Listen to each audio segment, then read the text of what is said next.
এই অনুষ্ঠানসমূহত মাটিৰ পট্টা দিয়াৰ এটা বিশেষ আঁচনি আমি হাতত লৈছিলোঁ। আজি কেবিনেটে সমগ্ৰ ৰাজ্যৰ 942টা নামঘৰ, মন্দিৰ, ক্লাব, মহিলা সমিতি আদিত মাটি বা ভূমি আবণ্টন কৰাৰ প্ৰস্তাৱ স্বীকৃতি দিয়ে। ঠিক সেই ধৰণে বিভিন্ন শিক্ষানুষ্ঠান, ছ'চিঅ' কালচাৰেল অৰ্গেনাইজেশ্যন এই শিতানতো 1977টা প্ৰস্তাৱক অনুমোদন দিয়ে। আপোনালোকে জানে যে ৰাজ্যজুৰি জিলা পৰিষদসমূহৰ নিৰ্বাচন সম্পূৰ্ণ হয়। আজি কেবিনেটে জিলা পৰিষদসমূহৰ অধ্যক্ষ আৰু উপাধ্যক্ষ এই সংক্ৰান্তত মহিলাৰ বাবে সংৰক্ষণ,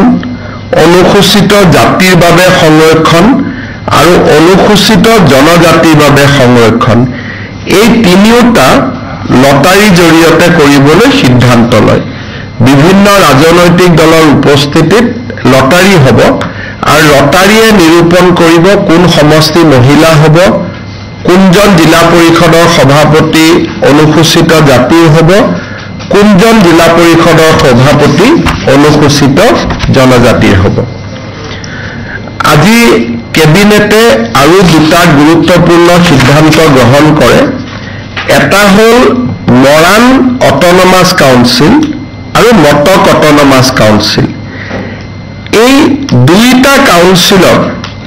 আগতে এনেকুৱা এটা আছিলে যে মৰাণ যদি মানুহ বেছি আছে, গাঁওখন মৰাণ কাউন্সিলত গুচি যায়, তেতিয়া আন জাতি জনগোষ্ঠীৰ মানুহে আপত্তি কৰে। এতিয়া আজি কেবিনেটে এটা সিদ্ধান্ত লৈছে যে মৰাণ আৰু মটক কাউন্সিল, মৰাণ আৰু মটক মানুহখিনিক লৈ হ'ব আৰু তেওঁলোকৰ পৰিয়ালসকলক লৈ হ'ব। মৰাণ মটক কাউন্সিলত অকল মৰাণ মটক ৰাইজেহে ভোট দিব, আন ৰাইজে ভোট নিদিয়ে। আৰু গাঁওখনতো যদি বহুবোৰ মানুহ আছে, মৰাণ মটক পৰিয়ালকেইটাহে মৰাণ মটক কাউন্সিলত অন্তৰ্ভুক্ত হ'ব। ইয়াৰ ফলত আজি কিছুদিন ধৰি উজনি অসমত মৰাণ মটক কাউন্সিলত বিভিন্ন কোনোবাই কয় আমি সোমাম, কোনোবাই কয় আমি নুসুমাম, এই ধৰণৰ বিতৰ্কটোৰ এতিয়া অৱসান ঘটিব। খালি মৰাণ কাউন্সিলত মৰাণ পৰিয়ালসমূহ সোমাব, মটক কাউন্সিলত মটক পৰিয়ালসমূহ সোমাব। মানে মটক আৰু মৰাণেহে ভোট দিব, বেলেগ মানুহে ভোট নিদিয়ে। গতিকে এইটো তেখেতসকলৰ লগত আমি আলোচনা কৰি আমি এইটো সিদ্ধান্ত লৈছিলোঁ। Only the population belonging to the Moran community in the area notified by the state government as council area under this act without affecting the rights of the other category of citizen, people or communities within the notified area. তাৰমানে যদি এখন গাঁও notify কৰোঁ, সেই গাঁওখনৰ মৰাণ আৰু Matak মানুহখিনিহে কাউন্সিলত vote দিব, আন ৰাইজে তাত ভোট নিদিয়ে। ইয়াৰ ফলত যিটো এটা অকণমান মানুহখিনিৰ মাজত আমি বুজাবুজি কৰিব পৰা নাছিলোঁ, আজি সেই সমস্যাটোৰ সমাধান হ'ব। আৰু ইয়াৰ ফলত আমি নৱেম্বৰ ডিচেম্বৰ মাহত মৰাণ মটক কাউন্সিলৰ নিৰ্বাচন আমি পাতিব পৰা পৰিৱেশত আমি গৈ উপস্থিত হ'ম। ছেপাৰেট ভোটাৰ তালিকা অকল মৰাণ আৰু মটক মানুহখিনিক লৈ বা তেওঁলোকৰ জনবসতিক লৈ সম্পূৰ্ণ এখন নতুন ভোটাৰ তালিকা হ'ব। সেই ভোটাৰ তালিকাত আন লোক নুসুমায়। আজি আমাৰ কেবিনেটত আৰু আমি দুটামান কথা অনানুষ্ঠানিকভাৱে আলোচনা হয়। আপোনালোকে দেখিছে যে প্ৰতিদিনে আমি 20-25-30 জন মানুহক আমি অসমৰ পৰা পুছবেক কৰি আছোঁ। কিন্তু এনেকুৱাও নহয় যে পুলিচে সকলোকে ধৰিব পাৰিছে। আজি এটা কেবিনেটত আমি আলোচনা কৰিছিলোঁ যে আধাৰ অসমত বহু বছৰ হৈ গ'ল, প্ৰাপ্তবয়স্ক মানুহে এতিয়া আধাৰ লোৱাৰ প্ৰয়োজনীয়তা নাই, কাৰণ তেওঁলোকক ইতিমধ্যে আধাৰ দিয়া হৈ গৈছে। এতিয়া আধাৰ দিব লাগে খালি শিশুক নতুনকৈ জন্ম হোৱা গতিকে আমি এতিয়া অসমত এটা নিয়ম আনিম অহা কেবিনেটত এই বিষয়ে আৰু আলোচনা হ'ব অলপ ভাল কৰি যে প্ৰাপ্তবয়স্কই আধাৰ বিচাৰিলে অকল জিলা উপায়ুক্তহে তাক দিব পাৰিব আন কোনেও প্ৰাপ্তবয়স্কক আধাৰ দিব নোৱাৰিব ইয়াৰ ফলত বাংলাদেশৰ পৰা অহা ফ্ৰেছ মানুহে আধাৰ কাৰ্ড ল'ব নোৱাৰিব আৰু একেবাৰে আমি ৰাস্তাটো বন্ধ কৰা নাই কোনোবা যদি জেনুইন মানুহ আছে বিশেষকৈ চাহ বাগিচা অঞ্চলত কিছু জেনুইন মানুহ এতিয়াও আধাৰ পোৱা নাই তেওঁলোকক জিলা উপায়ুক্তজনে দিব পাৰিব তাৰমানে আগতে আধাৰ কেন্দ্ৰতে পাই যায় বা এছডিসি অফিচত পায় এটা ডিসি জনে নিজে নুচুৱালৈকে আধাৰ পোৱা ৰাস্তাটো বন্ধ হৈ যাব এইটো এটা অসমত আমি নতুন বিদেশী মানুহে যাতে আধাৰ নাপায় তাৰ কাৰণে এটা ডাঙৰ ব্যৱস্থা হ'ব এটা ডিটাৰেন্ট হ'ব আৰু আজিকালি আধাৰ লবৰ কাৰণে বা এইবাৰ ভোটাৰ লিষ্টতো নাম সোমাবৰ কাৰণে জন্ম মৃত্যুৰ প্ৰমাণ পত্ৰ লাগিব লাহে লাহে সেই কাৰণে আমি জন্মৰ প্ৰমাণ পত্ৰ দিয়া ব্যৱস্থাকো অলপ টাইট কৰিব খুজিছো বহুদিন আগতে জন্ম লোৱা মানুহেও যে আজি মোৰ বয়স 16 বছৰ আগত ডেট এটা দি মই বেক ডেটত জন্ম পত্ৰ লওঁ বেক ডেট মানে ইলিগেলি নহয় লিগেলিয়ে লওঁ মই লিখিয়ে দিওঁ যে মোৰ 1980 চনত জন্ম হৈছিল তেতিয়া মই জন্মৰ প্ৰমাণ পত্ৰ ল'ব নোৱাৰিলো এতিয়া মোক জন্মৰ প্ৰমাণ পত্ৰ দিয়ক তেনেকুৱা কেছ বিলাকো ডিসিৰ ওচৰলৈকে যাব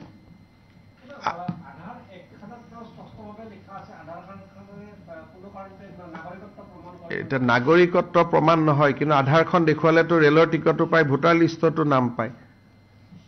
একটো লিখা আৰু বাস্তৱৰ কথাটো বেলেগ আধাৰখন দেখুৱালেতো আপুনি দিল্লী মুম্বাই কলিকতা সকলোতে গৈ আপুনি ভোটাৰ লিষ্টতো নাম সোমাব পাৰে এতিয়া আমাৰ অসমত ভাৰতত গেছৰ সিলিন্ডাৰ ল'ব আধাৰ লাগে বেংক একাউণ্ট খুলিব আধাৰ লাগে গতিকে আধাৰখন হৈ গলে বাকি কামখিনি ইজি হৈ যায় আধাৰখনক ব্লক কৰি দিলে বাকি একো কাম নহয় আধাৰখনটো দেশৰ নাগৰিক নহলেও পাব পাৰে যদিহে বৈধভাৱে প্ৰৱেশ কৰে যে মই পাছপোৰ্ট ভিসা দেখুৱালে 3 মাহতকৈ বেছি থাকিলে আধাৰখন মই ল'ব পাৰো কিন্তু অবৈধ প্ৰৱেশ কৰিলে নোৱাৰো গতিকে আমাৰ সমস্যাটো বৈধ প্ৰৱেশক লৈ নহয় আমাৰ সমস্যাটো হল অবৈধ প্ৰৱেশক লৈ গতিকে আমি যদি 18 বছৰৰ ওপৰৰ মানুহক যদি আধাৰ বন্ধ কৰি দিওঁ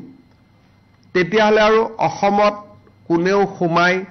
ভোটাৰ তালিকাত নাম অমুক এইবিলাক কৰিব নোৱাৰে যোৱাকালিও ৰাতি আমি 20 জন বাংলাদেশীক পুছবেক কৰিছো গতিকে যিটো গতিত আমি বাংলাদেশীক পুছবেক কৰি আছো সেই ক্ষেত্ৰত আমাৰ যিটো প্ৰয়োজনীয়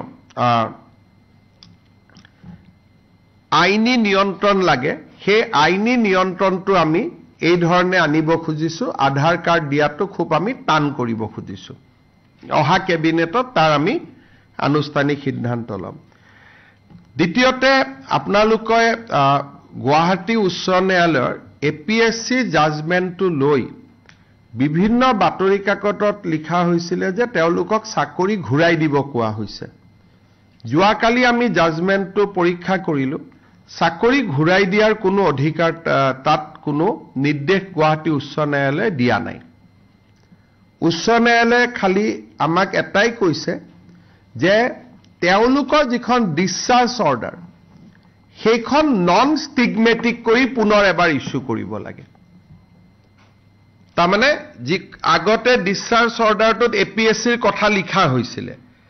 হাইকোৰ্টে ইমানে কৈছে যে আপোনালোকে সেইবোৰ একো নিলিখিব সিম্পলিচিটাৰ ডিসচাৰ্জ অৰ্ডাৰ দিয়ক যাতে মানুহকেজনে ভৱিষ্যতে কৰবাত কামকাজ পোৱাত অসুবিধা নহয় তো ষ্টিগমেটিক ডিসচাৰ্জ অৰ্ডাৰৰ জাগাত সিম্পলিচিটাৰ ডিসচাৰ্জ অৰ্ডাৰ দিব কৈছে গতিকে বাতৰি কাকতত যি ধৰণে কথা ওলাইছিল যে চাকৰি ঘূৰাই দিব কোৱা হৈছে খালি অসম পুলিচত যিখিনি মানুহ আছিল এসিএস টেক্স এইখিনিত তেওঁলোকে কৈছে যে ডিসচাৰ্জ অৰ্ডাৰখন ৰিপ্লেস কৰি দিয়ক কিন্তু APSCৰ খিনিক তেওঁলোকে কৈছে যে আপোনালোকে চাকৰিত লৈ 3 মাহত ডিপি কৰি আকৌ চাকৰিকেইটাক খেদে ৰাখে আপোনালোকে সিদ্ধান্ত লওক গতিকে জাজমেন্টটো পঢ়ি আমি এতিয়াও তাক পৰীক্ষা কৰি আছো যে অন্তত APSC পাৰ্ট 2ৰ কাৰণে আমি সুপ্ৰিম কোৰ্টত যাও নেকি কিন্তু যি ধৰণে প্ৰথম দিনা প্ৰকাশ হৈছিল যে সকলোকে চাকৰি লব দি দিয়া হৈছে সেই কথাটো সত্যৰ ওপৰত প্ৰতিষ্ঠিত নহয় যোৱাকালি আমি প্ৰায় 3 ঘণ্টা জুৰি হাইকোৰ্টৰ অৰ্ডাৰটো আমি বিশ্লেষণ কৰিছো আৰু বিশ্লেষণত তেনেকুৱা বাতৰি কাকতত লিখা আৰু জাজমেন্টত লিখা কথাৰ মাজত এটা ডাঙৰ পাৰ্থক্য আছে APS খিনিৰ কাৰণে হয়তো যাবলগীয়া হ'ব পাৰে অকল APS পাৰ্ট 2 বাকি খিনিত একো নাই আমি খালি অৰ্ডাৰটো বদলাই দিব লাগে আৰু কেনেকে অৰ্ডাৰ দিব লাগে হাইকোৰ্টে হেতু লিখি দিছে যে এনেকে নহয় আপোনালোকে অৰ্ডাৰটো এনেকে দিয়ক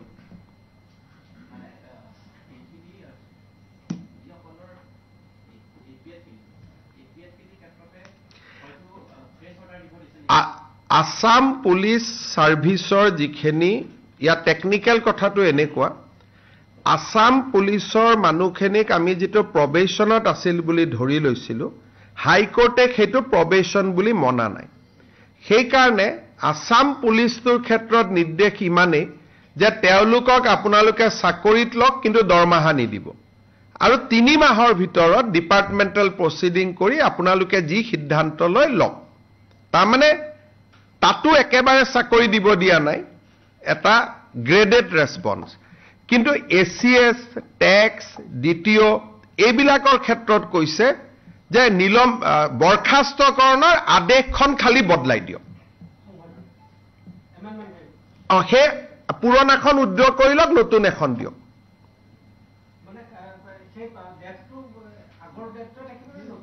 হাইকোৰ্টেটো দৰমহা দিব কোৱাই নাই গতিকে ডেটটোৰ লগত কথা নাই ডেটটোতো আজি ডেটত ওলাব কিন্তু আগৰ খিনিত হাইকোৰ্টে কোনো কোৱা নাই যে আগৰ পৰ্চনটো আপুনি দৰমহা দিব লাগিব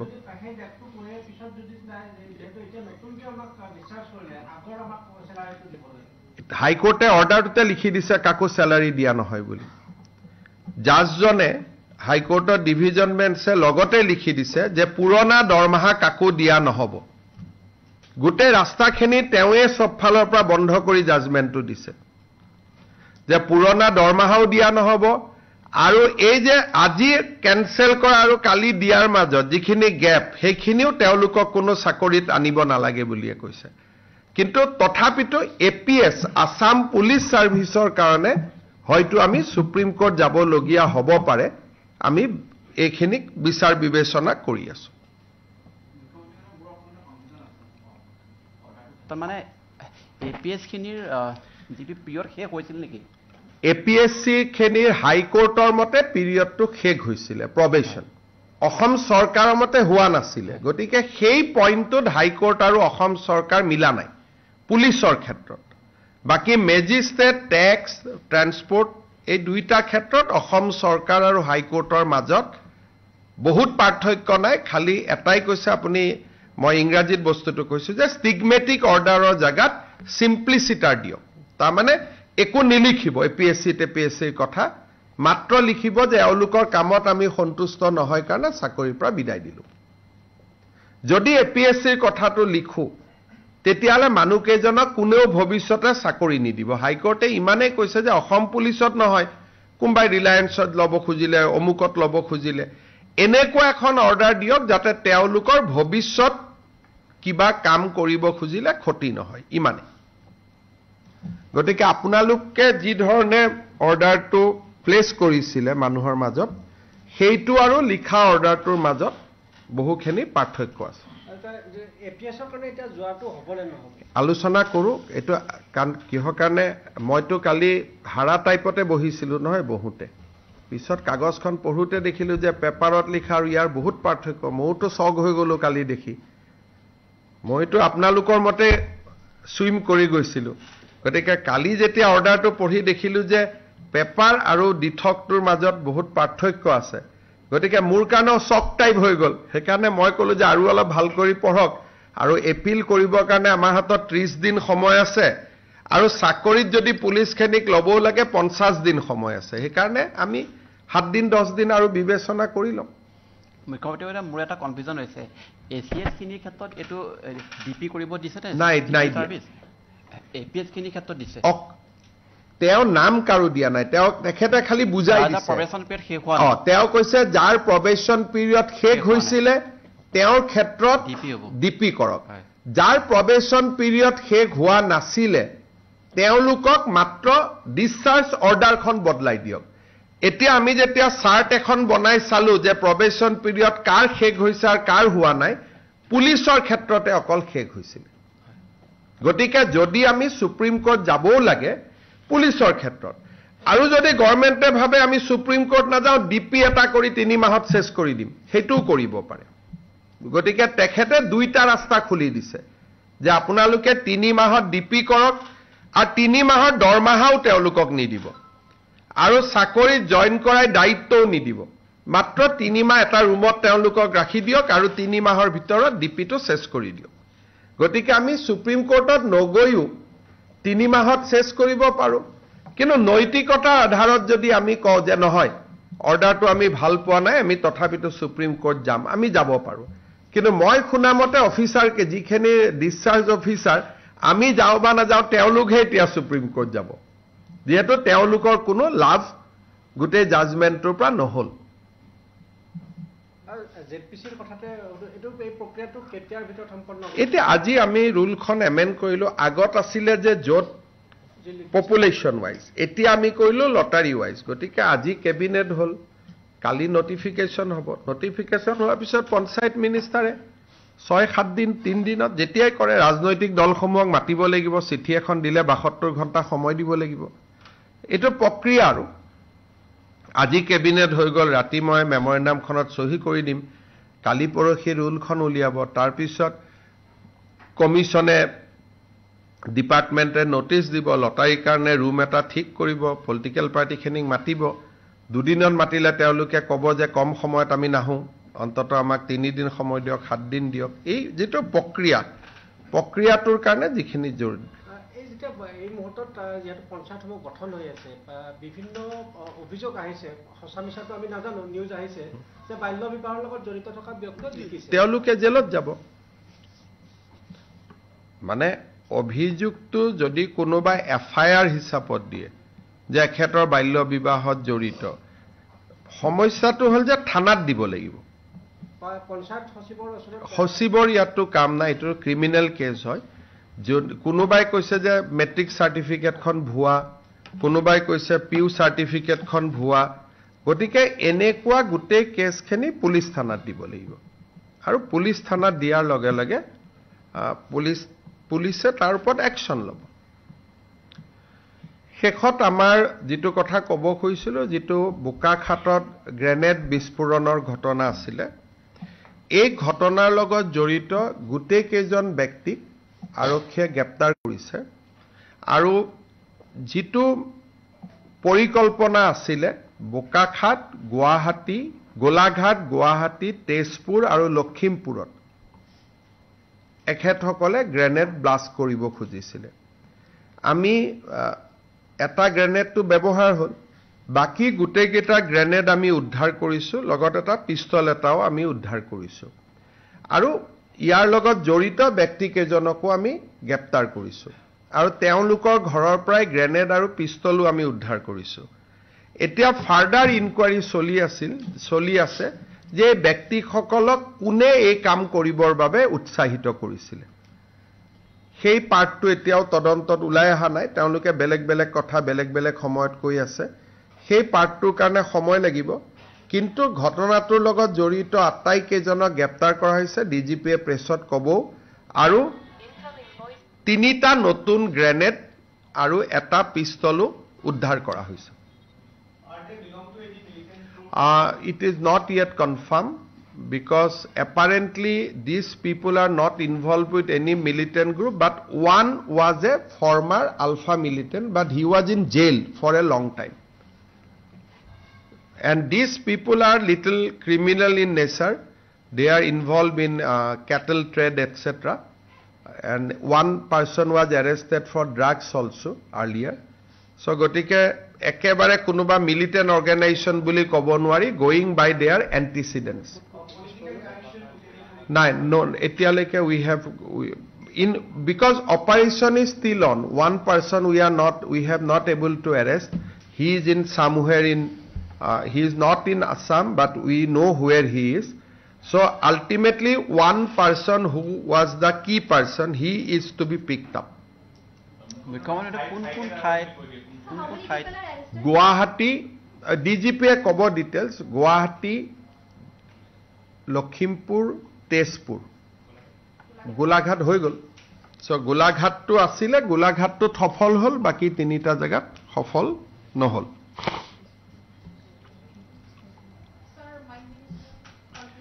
মাইন মিনিষ্টাৰৰ কনক্লেভ আছিল তাত মাইন আৰু কোল মিনিষ্ট্ৰীৰ কনক্লেভ আছিল অসমক লৈ তেওঁলোক খুবেই সন্তুষ্ট কাৰণ যোৱা বছৰ আমি 5টা ব্লক আমি অকশন কৰিব পাৰিছিলো আৰু প্ৰথমবাৰ উত্তৰ পূব অসমৰ জৰিয়তে অকশনৰ মানচিত্ৰত আহিব পাৰে হেতু কাৰণে আজি সকলোৱে অসমক ধন্যবাদ জনাইছে কিষাণ ৰেড্ডি ডাঙৰীয়া আমাৰ কয়লা মন্ত্ৰীও তেওঁৰ লগত আজি মোৰ বৈঠক হৈছিল কাৰণ আমাক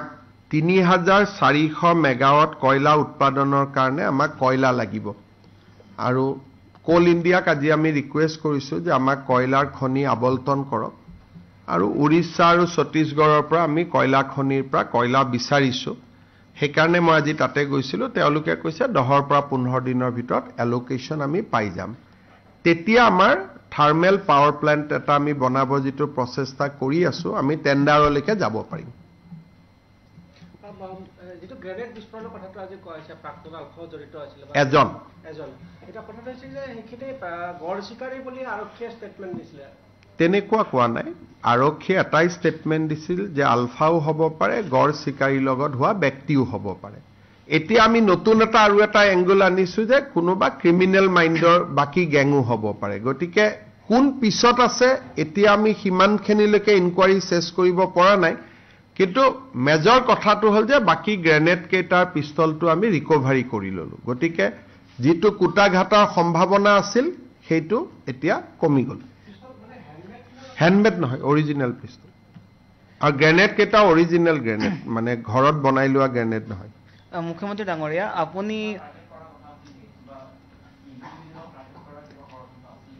এইটো আপোনালোকে সুধিব লাগিব মুকটো কোৱা নাই মুক কৈছে স্থানত মুখ্যমন্ত্ৰী হ'ব পাৰে কোনোবা পলিটিচিয়ানৰ ঘৰতো মাৰা কথা হ'ব পাৰে কোনোবা বাতৰি কাকতৰ ঘৰতো মাৰা কথা হ'ব পাৰে কোনোবা টিভি ষ্টেচনতো হ'ব পাৰে কেনেকে জানিব কাৰণ আজিকালিতো সবেই টাৰ্গেট কোনো কাকো মানুহেতো এৰি নিদিয়া সবেই টাৰ্গেটত থাকে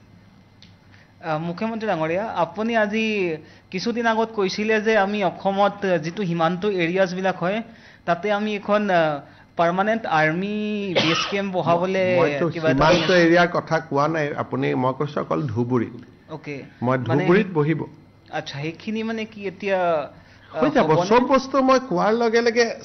মুখ্যমন্ত্ৰীৰ কথা আৰু এটিএম একে নহয়তো মুখ্যমন্ত্ৰী এটা কথা কোৱাৰ পিছত 3 বছৰ লাগিব প্ৰসেস হোৱাৰ পৰা ওকে গতিকে মুখ্যমন্ত্ৰীৰ কথাটো এটিএম বুলি নাভাবিব ইমান মোক কিয় মোৰ ওপৰত ইমান কিয় ভৰসা ৰাখে আপোনালোকে 4 দিনো হোৱা নাই কোৱা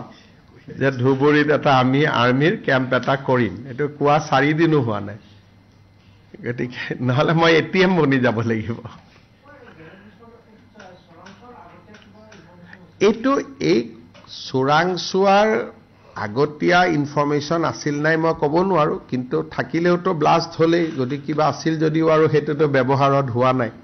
গতিকে এতিয়া তেওঁলোকে হয়তো ক'ব পাৰে আমাৰ আছিলে নাই কিন্তু সন্তুষ্টিৰ কথা এইটোৱে যে লগে লগে ধৰিলে আৰু বাকি 3টা জায়গাটো আমি নিউট্ৰেলাইজ কৰিব পাৰিলো কিন্তু অসমৰ দৰে জায়গাত যত ইমান বিলাক মিলিটেণ্ট অৰ্গেনাইজেশ্যন আছে সাৰাউণ্ডেড বাই নৰ্থ ইষ্ট আৰু বিভিন্ন মানুহৰ ইন্টাৰেষ্ট আছে গতিকে অসমৰ দৰে জায়গাত এনেকুৱা ধৰণৰ সম্ভাৱনা সদায় থাকে যে কোনোবাই নহয় কোনোবাই কুটাঘাত কৰিব আৰু বাংলাদেশত ৰিজিম চেঞ্জ হোৱাৰ পিছত এইবোৰ ঘটনাটো সম্ভাৱনা আৰু অধিক থাকে